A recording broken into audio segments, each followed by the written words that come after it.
Good evening and welcome to the hour dedicated to talking about all things strange, weird, and paranormal. You're listening to Strange Talk, broadcasting on 1660 AM in Northside, 91.7 FM HD2 WVXU in Cincinnati.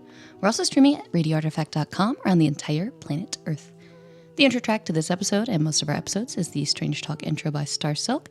I'm your host, Alex. And this is Ginelle. Yay. I was a little worried that I lost you through that intro because I almost muted the intro track. Because I was like, I also was worried you lost me through the intro because I heard a weird sound. and I don't know what it was.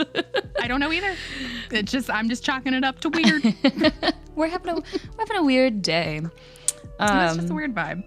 But yeah, we decided this week, we were like, oh, we didn't get to like fully do our sort of retrospective of Frogman Fest, and we got a whole bunch of recordings while we were there, and we had someone email a story to us as well.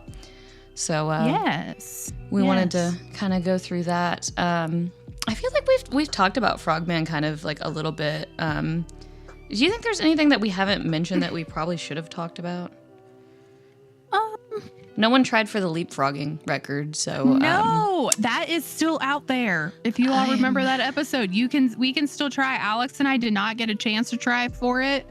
Also, I don't know that I'd be good at it, but well, I mean, I feel like what we always bring up is it was so busy. It was so busy. It was so busy. Line fully out into the parking lot, into like the field. Before they even opened. It was I think he had to open the doors just a little bit early so people technically like got in at opening time because there is like a check-in process and such. Yeah. But yeah, maybe next year. Yes. Maybe next year we can try for leapfrog. We can work on our technique. I was gonna say we got to practice because right now I do not think I could pull off the leapfrogging. Hilariously, I'm going to the gym after this, and maybe I'll be like, "Hey, can you, Casey, work on your quads?" I've been working on my quads, but I can be like, "Can we focus on some leapfrogging for our athletic training? Like that counts, right?" Right, for sure. Yeah, I just didn't get to try out for that. But no, it was very busy. A lot of great vendors. Yes. I think also a lot of great speakers. Unfortunately, did not get much time away from the table to check that out. But what was the name of it? There was one I really wanted to see, and of course that's like right when it got so busy. So I only got to say good luck to him in the hallway. Not that he needed it, but no. Let me look up who. Unfortunately, who our speakers were. We had Charlie Mushaw, James Willis, Ashley Hilt, Chad Lewis, and Sherwin.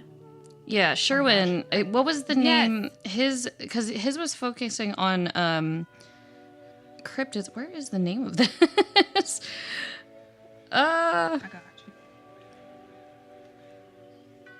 It has now like been a while. It's been 2 months since Frogman, which is also wild. Because it's it didn't.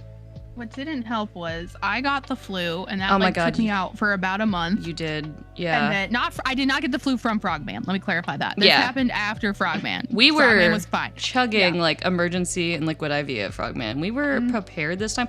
I just got me and Ginelle some walkie-talkies for our next events because sometimes like you'll be texting each other and like we're just busy so we don't see it. So walkie-talkie would be like, hey, I need this like stat.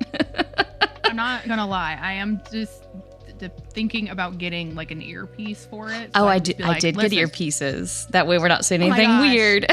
Yes, Alyx. I'll look. Yeah, that's a lot better than just talking to the walkie-talkie. I need liquid IV stat. Like, oh my gosh. Remember when? This is going to get off track for like a hot second, but remember when we were in the apartment and we downloaded that radio app and we tried to talk like truck drivers? I don't remember this, but that sounds so fun. We should do that again. This is when we had a friend that moved to Kansas and we were like, you know what would be like a nice, fun, easy way to talk? And we downloaded like this I don't even want to call it like a two-way radio app, but it was something very similar to that. And it was like we had like code names for each other and we tried to talk like truckers and I would go out to the grocery. Oh my gosh, you're right. That was fun. Yes, that's just what the walkie-talkies remind me of. Whatever happened to that? The walkie-talkies aren't going to reach that far, but I want it to. I think only me and you were the ones participating. Which is funny because we lived next to each other. I think that was the point where we were like, you know what? We can just go knock on each other's door instead of being like, breaker, you up? Yeah, breaker. I think you were Whiskey Tango, breaker, Whiskey Tango, and oh, I like that. Yeah. Mine was Gin something. I can't remember because I remember we were going off of the theme of your name almost. Yeah. And my name being Ginelle, it worked. So was yours Gin something. Gin Alley? Because I think that's a place, right? I think that was it. It was Gin Alley. Yeah. Gin Alley and like that. Whiskey Tango. Yeah. Whiskey Tango, Gin Alley and Whiskey Tango. We should bring that back. Bring that back. I don't know how, but we should bring that back. We'll figure it out. I have now forgotten what I was trying to look up.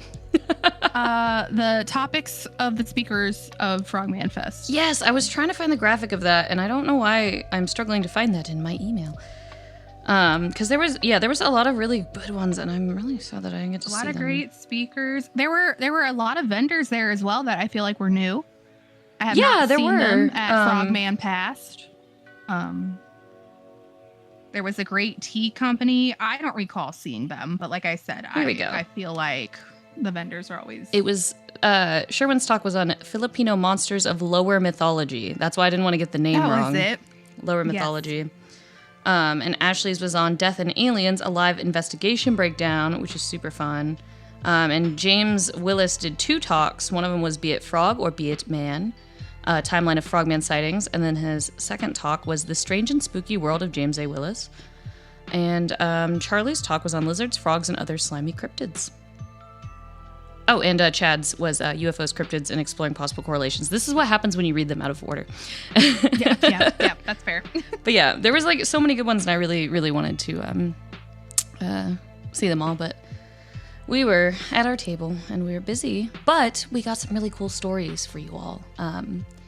Do you want to start out with the one that was emailed to us? So we had a phone at the table so people could record their own stories, but we're always like, you can email it to us if you don't want to tell us the story yourself, or like in this case, there was videos to go along with it. And I also always tell people if you don't want to record on the phone that we have like right at the booth, you can always call our on-air number, which if we are not live, it will take you to the voicemail for that, and the number for that is 513-951-5332, 513-951-5332. So that is always going. If you are leaving a voicemail, there's a 5-minute limit. I can change that, if we get longer stories, but I feel like most of our stories end up being kind of in that realm, so that's why I haven't changed it. But this one was emailed to us. This says here, Alyx, and in parentheses, Club Cola Bottle, which is a great username, by the way. And it says, "Hello, this is Alyx. I was the pink hair girl that stopped by your booth at the Frogman Festival in Loveland, Ohio. I am from Louisville, Kentucky. Here's my paranormal story. For context, me and my mother are volunteers on findagrave.com. So what we do is we take pictures of people's graves, upload them, as well as any other public records tied to said person, so families and researchers can find them. One evening, we went to the cemetery by the house, and we were in the mausoleum. It was already 7 p.m. at night? I was upstairs by myself while my mother was downstairs. I kept hearing creepy violin sounds that went on and off. No, we don't have any idea what it is either. She included pics and a video to the email. So I figured we could at least let you all hear the audio from it. I'm going to turn down our backing track a little bit here. And the backing track is what keeps us honest. I can't edit things out because it's always going. Yes. Not that I would have a problem with that, but, I just think it's fun. So I'm going to play this first one.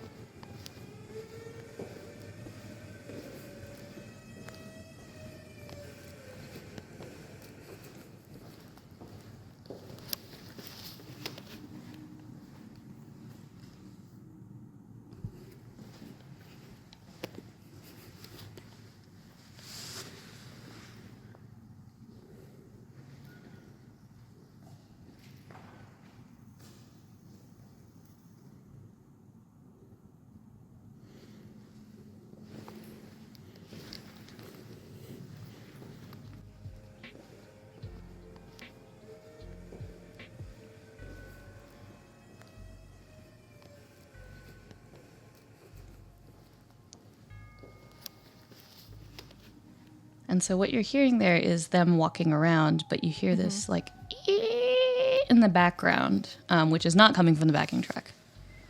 Mm-mm. And they're kind of looking around trying to figure out where that's coming from. Yeah, because the mausoleum is open. Mm-hmm. It's not like there's doors in the way or anything like that. I couldn't remember if it happened again in that first video. But yeah, so you hear them kind of walking around what was that? And so this is the second video, and you'll hear it right away on this one. Mm-hmm. They clearly got closer to it.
And it sounds kind of like a violin or a very, very creaky door, but it's going on way too long to be a door. Yeah. I was also thinking it could be a fan of some kind for some reason, but it's too consistent. The first video, you actually see the fan in the video and it is not on. Mm-hmm. Yeah, that too.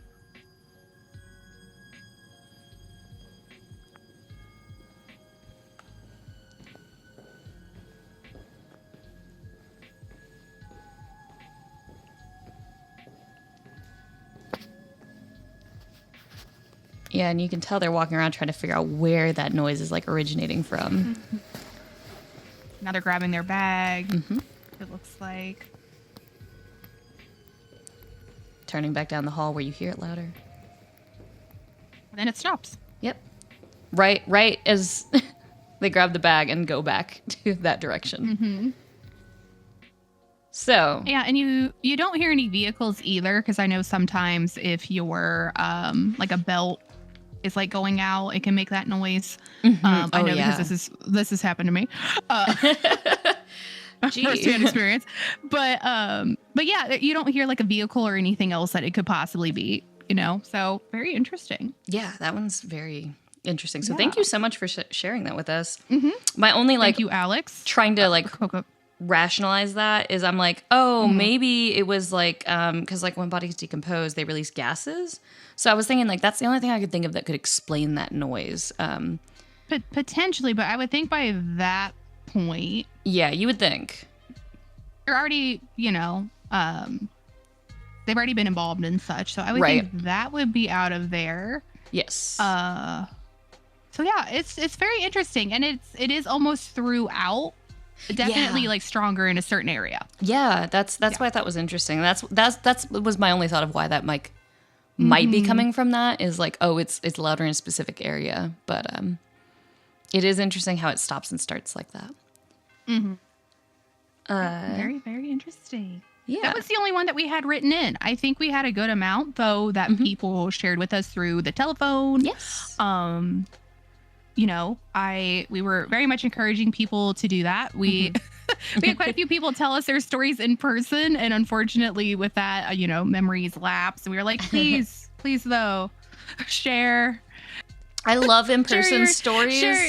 I love them so much. We're like, please use the phone, or email. It's just like by the end of the weekend, like they've all mashed together, and then we've got like, they saw a frog that was part plane and also like it was eating broccoli. I don't remember anymore. Like all these stories have merged. Yeah, I think Courtney, who, you know, our previous episode was with, did a great way of explaining it too, where there's a bring to their own storytelling. Uh-huh. Oh, are you still there? You know. Oh, you cut out. Oh, did I? You said something to storytelling and then cut out. Weird. Okay. What were you saying? That should be. Yeah, you're good now. Oh, yeah. So I was saying, like, there's something with the storytelling, like when you use your own voice, like your own cadence to it, things like that. So really, really glad that people utilize the phones, especially when we were like, hey, that's great. Please record. Yeah. I like hearing people's stories the way that they tell them, you know? You know what you saw that night. I wasn't there. I can only speculate in my little brain, you know? Right. But should we dive into some of the phone stories? Sure. Let's go for it. All right. There's, I think there were some of those. A lot of people also expressing their love for the Frogman. Yes. Yeah. So, yeah. Let's dive right on in. Let me play this first one. When I was younger, I had this dream, and my mother and I were in the kitchen together, and a woman fell through the ceiling, and she came to us and was weeping and told us she needed our help, and we just sat there and talked to her and assured her that things would be okay. And I woke up the next day and I couldn't get this woman out of my head. I just kept thinking about her and kept thinking about her. And eventually I ended up talking to my mom about it. And she had told me that she had had the same dream, the same woman asking her the same questions. And I worked at a local historical society at the time. So I went there and I looked up records of our house. And I ended up finding the woman. She was like a school teacher in our house. It was an old school, and I had seen her in old documentation, and it was a really scary time. Oh, that is such a cool story. That is oh my so gosh. Neat. I'm sure it was terrifying at that time. Yeah. Can you imagine? It's you had this weird dream, find out your mom had the same weird dream, and then like a little bit later finding that woman was real. Right. That's spooky. Right. It's so crazy. I think, let's see what this next one is. I think this one's a shorter one. Let's see what this is. You gotta come up with a message. Frogman is my best friend in the whole world other than my other best friend that is here next to me. What do you want to say? Oh, Oh, that's cute. Isn't that best friends just putting your other best friend on the spot? Yeah, In and a then moment hanging where up you're the like, phone. I don't know what's happening. I don't know what's going on. Oh my gosh. Here's another one. Frogman for the win. Frogman always. Gotta love Frogman. Frogman's a fraud. He killed my mom. Oh. I'm hunting him down in Loveland right now. I know he's here. Oh my gosh. What kind of fraud? Why are we hunting Frogman for fraud? His mom. But he committed fraud on his mom? No, he killed his mom. Oh, I think he's implying that he's a Frogman's the a good. fraud. Oh, okay. Yeah, the good, loving frogman isn't real, man. He's killed people. The Frogman in He's your a murderer. mind is a fraud. He's not that person. Mm-hmm. All right, let's see what Oh my this gosh, so next one is. I love these. I've seen the Frogman. It was late night. I was on a fishing boat with my dad on the lake near our house. We look over on the water, and a head is peeking out of the water with big red eyes staring at us. I remember it vividly. Now, my dad, he was on but I wasn't, so I know it was real. I'm not Wow. sure if that was supposed to be a funny story, if that's a real story. Not sure either. I think it could go either way.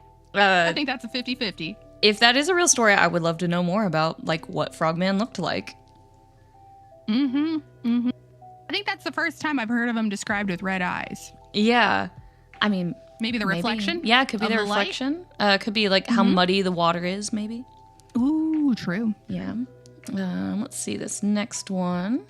The frogman is chasing me and trying to kill me. We got Violent Wow. Frogman. That was a call for help. We're getting two sides of frogman. The duality We're- of the frog. We're getting the duality of the frogman. Is this the episode title? The duality of the frog. It might be. It might be. Mhm. All right, let's see this next one. There is a hotel that used to be a hospital in Savannah, Georgia, and they found actual body parts underneath the floorboards. Ooh. Wow. I want to know what hotel that was. All right. I think we got another one here. Let's see what this is. The lovely frogman ate my cookie, so I shot it with a shotgun. Oh my gosh. There's a lot of frog on frog violence happening. yeah. There's a lot of frogman violence I happening. thought the frog was What is more going on? beloved. I think this last one is another longer story. So let's take a listen to that one. So my parents live in kind of a weird little McMansion. They have a cornfield for a backyard, but on the edge of that backyard is a tree. A very, very big, very old tree. When my parents built their house, they made sure to add a lot of lights outside because it got so dark out there. The stars were super bright and beautiful before they built, to be honest. But one night we were out on the back porch. We had one of those flashlights that you hold kind of like a gun that is super big. So we were sitting there and they had all the lights on and it was super bright and that tree was all lit up. And my mom noticed something fuzzy, kind of like a raccoon. Started to climb the tree from the base. And then there was another, and then there was another, and then there was another, until there were 5 of these fuzzy things climbing up the tree, but we couldn't tell what they were because they didn't really seem to have discernible limbs or even faces. And my dad shined that light on them, and they froze. Until they came together, amalgamated into one large creature that quickly climbed the tree and disappeared up to the top of it. Now this tree was ancient tree, so it went up pretty high, and we couldn't see where it went, but we went inside. Well, that is really cool. Wow. And also, that is great storytelling. Thank you for sharing that. It was amazing. Yeah, thank you everyone who Yes. used the phone and shared with us. That was a lot of fun. And those are some really, really good stories. The only downside of having people record it on the phone is I'm like, I've got so many questions that I can't ask you. Oh, gosh. You missed some of those follow-ups a little bit where you're like, what did you think it was? Yeah. Like, Yeah. Yeah, it's spooky. It's fun. So yeah, if you share a story with us, please email us so I can ask you some follow-up questions because I want to know about what you saw. I want to know more about what you saw. I want to know about the hotel with the body parts because there's not enough information for me to find out. I mean, I might be able to Google that one. We'll see. But I must say, we might do some additional research. Yeah. I'm also curious about Frogman stealing cookies, killing mothers, and yeah. It seems like he's supposedly doing. Seems like Frogman likes to mess with, just likes to mess with people. It sounds like, other than the one person who killed his mom, I guess. I know. I was like, a little new. I don't think he's ever really gone that far, but that we know of, I guess. That we know of. That is true. Did you That is true. say you had a little bit of possible Frogman news? I did. I was telling you about this. I'm hoping to get a follow-up, but Ohio, 2 politicians, so it's a bipartisan bill. It's the House bill, are petitioning for the Loveland Frogman to officially become the state cryptid of Ohio. Ooh. So I did reach out to them. I was like, man, this is gonna be a weird long shot. To kind of get their opinions on that. But yeah, it is currently it's been introduced to the House.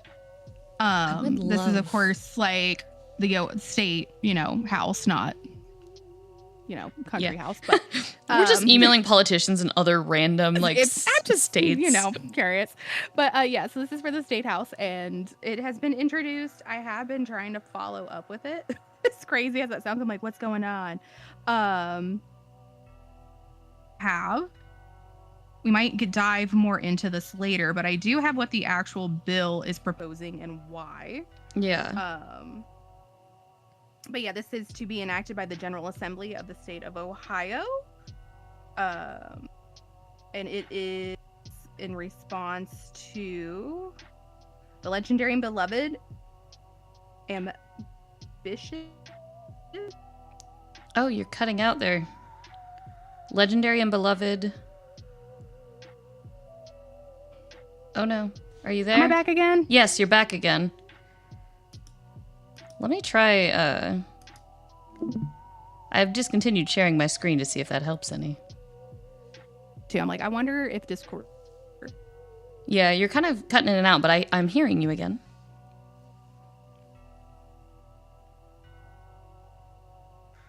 Oh no. You've gone again.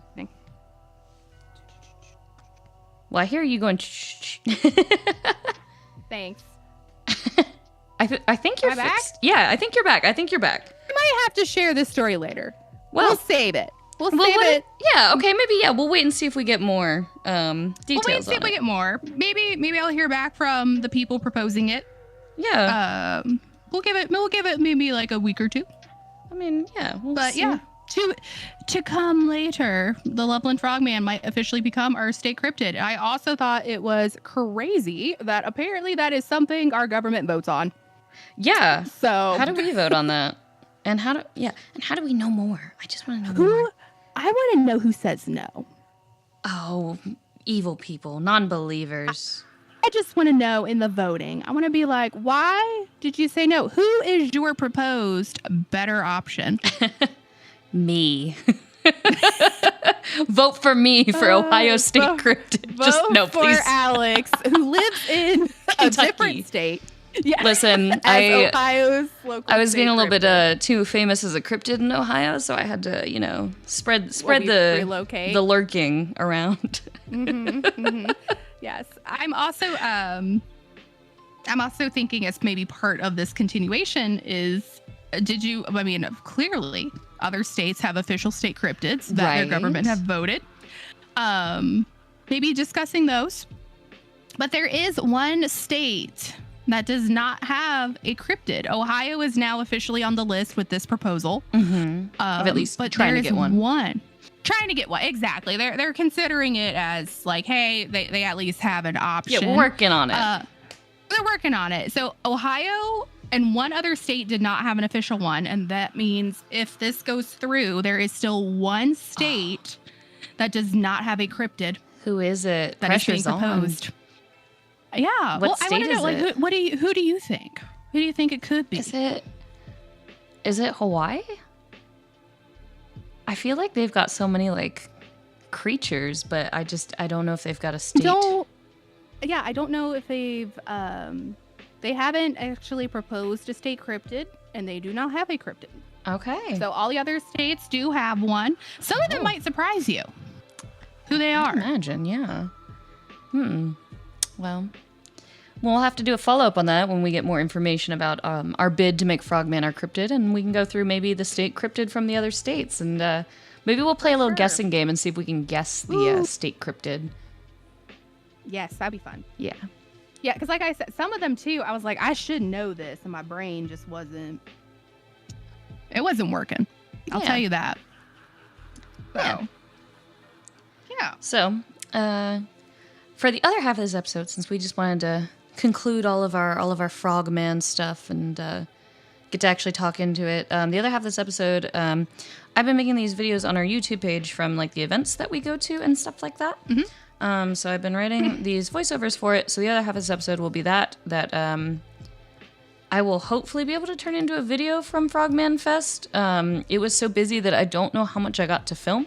So if not, then this will just be sort of like an audio. We're back to the old days of vlogging. Yes. So the other half of this episode is going to be that. So for sure. Oh, and if you would like to come and use our telephone, yes, we do plan on being at the second annual UFO conference in Fairborn, Ohio on July 11th from 8 to 6. More information to come on how you can attend that event. We are also making hopefully an official like phone booth, quote unquote. So some noise reduction. Yes, some noise reduction. And we have sort of the founders of the UFO Festival on the show next week. So you'll get to know a lot more about it then. So we got things coming. It's just a lot of stuff to edit. Right. A lot of stuff to edit. I don't think we necessarily. This will be the last of our quote unquote, I think, backlog. I think so, yes. I got some pictures to get up from Frogman Festival, which hopefully I will get done this week. And yeah.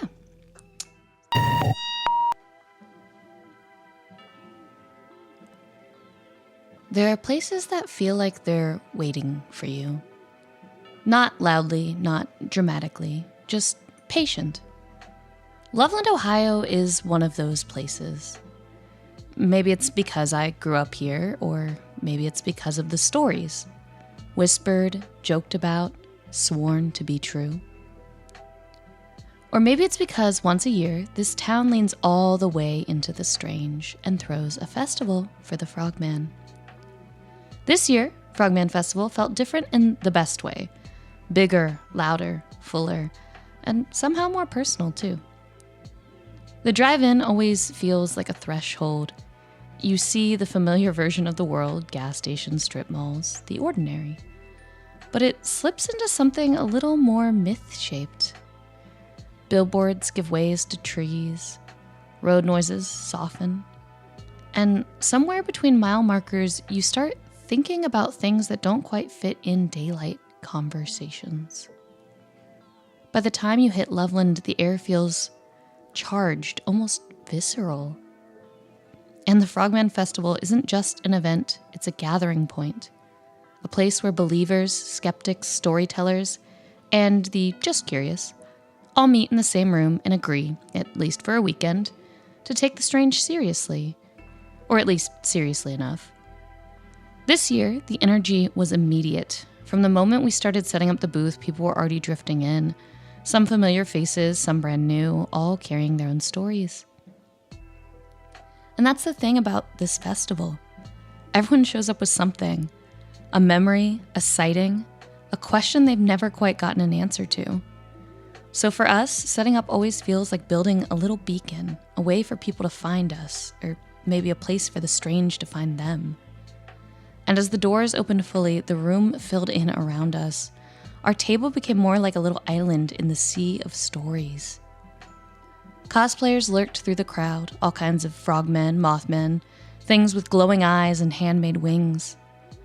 Kids ran past with plush cryptids tucked under their arms. Parents followed, laughing, maybe a little relieved that their weird kid had finally found their people. Because that's what this is. For a lot of folks, Frogman Festival is the first place they realize they're not alone in what they've seen or what they believe.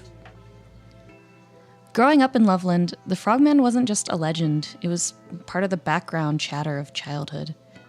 A story you heard from some friend's cousin's friend, with just enough detail to start to wonder, what if?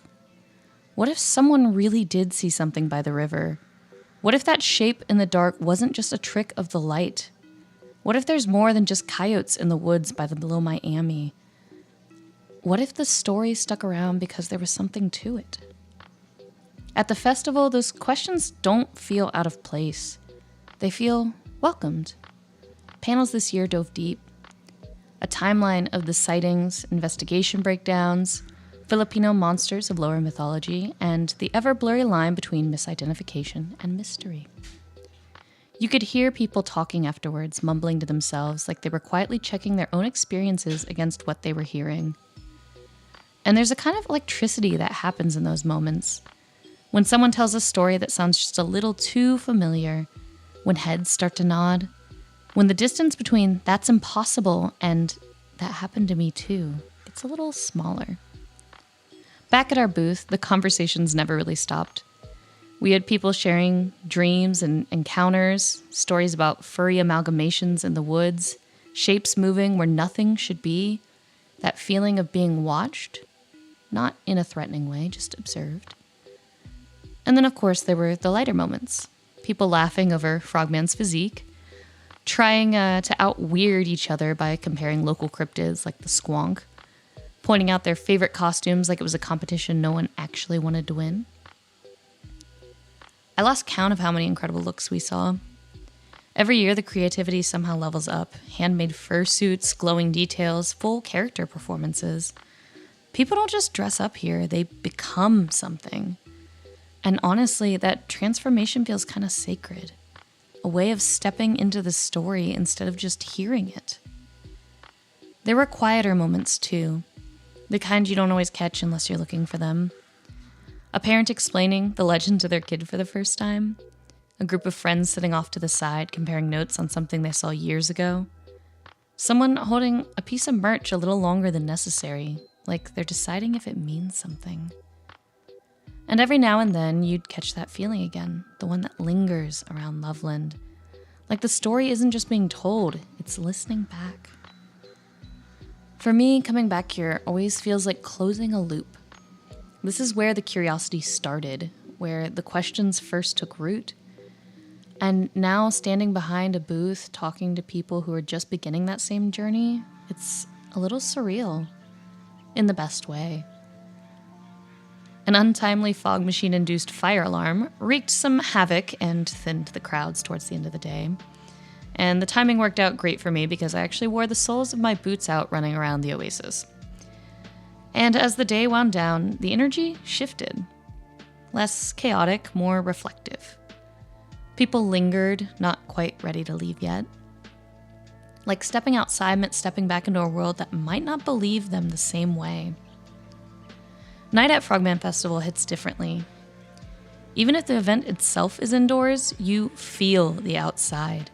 The river, the woods, the places where the story lives on when no one's watching.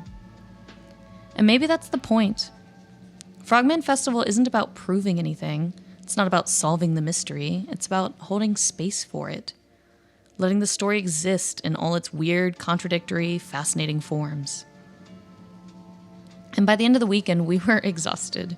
I mean, it was one day this year, but it was chaotic, and it was the good kind of exhausted. The kind that comes from talking, listening, connecting, from being part of something bigger than yourself. We stopped afterwards to grab some curry, and I bought a new pair of shoes, Frogman green, of course, and then settled in for the drive home, which always feels quieter, not empty, just full in a different way. You carry the stories with you. They settle in, find their place, and maybe change how you see things just a little. Loveland fades into the distance, but it doesn't really leave you. Not if you grew up there. Not if you've heard the story and wondered and searched. Not if you've ever stood by the river and listened, just in case something was listening back. Frogman Festival 2026. Another gathering, another chapter, another reunion with friends, and a reminder, wherever you are, whatever stories you carry, we'll be here, listening.